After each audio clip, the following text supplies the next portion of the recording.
Hello friends, welcome to my channel. তো আজকের ভিডিওতে আমরা যে ফোনটা সম্পর্কে আপনাদের জানাবো সেটা হচ্ছে Motorola কিছুদিন আগে সদ্য লঞ্চ করা একটি লেটেস্ট ফোন Motorola G04। আর এই ফোনটার বেসিক থেকে শুরু করে সম্পূর্ণ আপনাদের ইনফরমেশন দেওয়ার চেষ্টা করবো। আর ভিডিওটা শুরু করার আগে বলে রাখি, আপনি যদি আমাদের চ্যানেলে নতুন হয়ে থাকেন ভিডিওতে লাইক দিয়ে চ্যানেলটিকে সাবস্ক্রাইব করে আমাদের সাথেই থাকবেন। ফার্স্ট অফ অল এই ফোনটার আমরা বডি সেকশন এবং ডিজাইন নিয়ে কথা বলবো।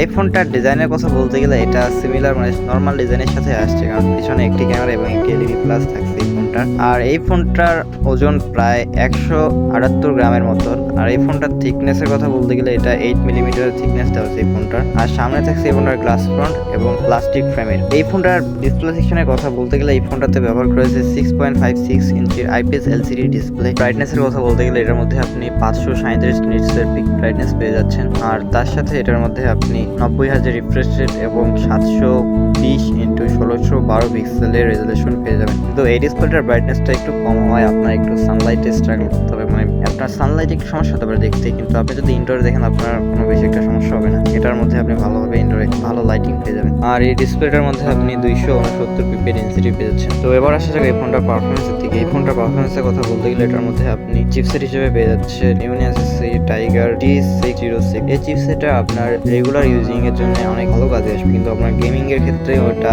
অতটা ভালো হবে না। খেলতে পারবেন না যে তাও না, কিন্তু এই ফোনটার গেমিং এর দিকটা অতটাও ভালো না। এই ফোনটা গেমারদের জন্য রিকমেন্ডেড হবে না, আপনারা চাইলে অন্য অনেক ফোন নিতে পারেন। তো এই ফোনটার গ্রাফিক্সে থাকছে মালি G57, আর এটা দিয়ে আপনি বিভিন্ন ধরনের মুভি আরামসে দেখতে পারবেন, কারণ এই ডিসপ্লেটা অনেকটাই বড় আছে। এই ফোনটা রান করবে Android 14 যা একটি লেটেস্ট অপারেটিং সিস্টেম, যেটা আপনারা এই ফোনটাতে পেয়ে যাচ্ছেন। এবার আসা যাক এই ফোনটার ক্যামেরা সেকশনে। ক্যামেরার কথা বলতে গেলে এটার মধ্যে আপনি 16 মেগাপিক্সেলের একটি ক্যামেরা পেয়ে যাবেন, যার মাধ্যমে আপনি 180x30 ভিডিও রেকর্ডিং করতে পারবেন। তার সাথে এই ফোনটার পেছনে আরেকটি এলইডি ফ্ল্যাশও পেয়ে যাচ্ছেন। সেলফি ক্যামেরার কথা বলতে গেলে এটার মধ্যে আপনি 5 মেগাপিক্সেলের একটি সিঙ্গেল সেলফি ক্যামেরা পেয়ে যাবেন। আর এই ক্যামেরাটা অতটা আমার কাছে ভালো লাগেনি, কারণ এত 5 মেগাপিক্সেলের ক্যামেরা যেটা আমরা অনেক আগেরকার ফোনে দেখতাম, এখনকার ফোনে এই ক্যামেরাটা একদমই বেমানান। আর এই ক্যামেরার মাধ্যমে আপনি অতটাও যে রকম আশা করেন ওই লেভেলের ফটোগ্রাফি করতে পারবেন। তো এই ফোনটা ক্যামেরার দিকটা অতটা ভালো না। এই ফোনটার সাইডে আপনি ভলিউম রকার এবং তার নিচে একটি পাওয়ার অন অফ বাটন পেয়ে যাবেন, যেটা সাইড মাউন্টেড ফিঙ্গারপ্রিন্ট হিসেবে কাজ করবে। আর এই ফোনটার নিচে আপনি 3.5 মিলিমিটারের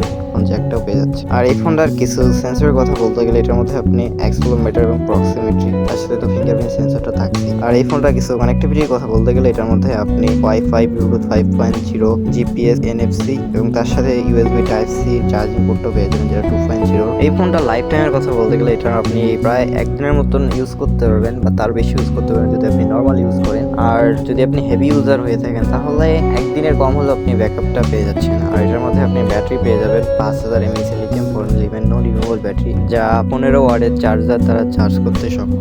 এই ফোনটার মধ্যে যদি আপনি স্টোরেজ টাইপের কথা বলতে চান তাহলে এটার মধ্যে আপনি UFS 2.2 এর 64GB রোম এবং 128GB রোমের স্টোরেজটা পেয়ে যাচ্ছেন। আর র্যামে থাকছে 4GB এবং 8GB পর্যন্ত র্যাম ভেরিয়েন্ট। তো এত কিছু থাকছে এই ফোনটাতে। আর এই ফোনটা এবার আমি বলবো যে এই ফোনটা আপনারা কারা নেবেন এবং কেন নেবেন। ভাবতেছেন যারা রেগুলার ইউজিং এর জন্য নেবেন তাদের জন্য তো এই ফোনটা কেন, অনেক ফোন আছে যেগুলো আপনারা রেগুলার ইউজিং এর জন্য নিতে পারেন, কিন্তু আপনি যদি হেভি কোনো ইউজার বা গেমার হয়ে থাকেন বা কোনো ফটোগ্রাফির জন্য ফোন কিনতে চান তবে এই ফোনটা আপনার জন্য একেবারে হবে না, কারণ এই ফোনটার ক্যামেরা সেকশনটা অতটাও ভালো না। যেগুলো আমরা অনেক ফোনে সেলফি ক্যামেরা হিসেবে 16 মেগাপিক্সেলের পেয়ে যাচ্ছি, আর এটার মধ্যে মাত্র 16 মেগাপিক্সেল, তাও আবার মেইন ক্যামেরা। এটা একদমই আমার কাছে ভালো লাগে। আর চিপসেটের কথা বলতে গেলে গেমারদের জন্য তো এই ফোনটা একেবারেই না। এই বাজেটের বলতে বা এই বাজেটের যে অল্প একটু কিছু টাকা অ্যাড করে আপনি আয়ের চেয়ে আরো ভালো কোয়ালিটি ফুল এবং তার সাথে গেমিং পারফরমেন্স বা ক্যামেরা সেকশনটা আরো বেটার পেয়ে যেতে পারেন যদি আপনি একটা ভালো ফোন চুজ করতে চান। আর কিছু টাকা অ্যাড করলে তো আপনি একটা বেস্ট ফোনে পেয়ে যেতে পারেন। তো এই ফোনটা নেওয়ার কোনো প্রশ্নই ওঠে না। আর এই ফোনটার ক্যামেরা সেকশনটা অতটা ভালো না, বা গেমার আছেন তাদের জন্য এই ফোনটা একেবারে রিকমেন্ডেড হবে না। তো বাকিটা আপনার উপর, যদি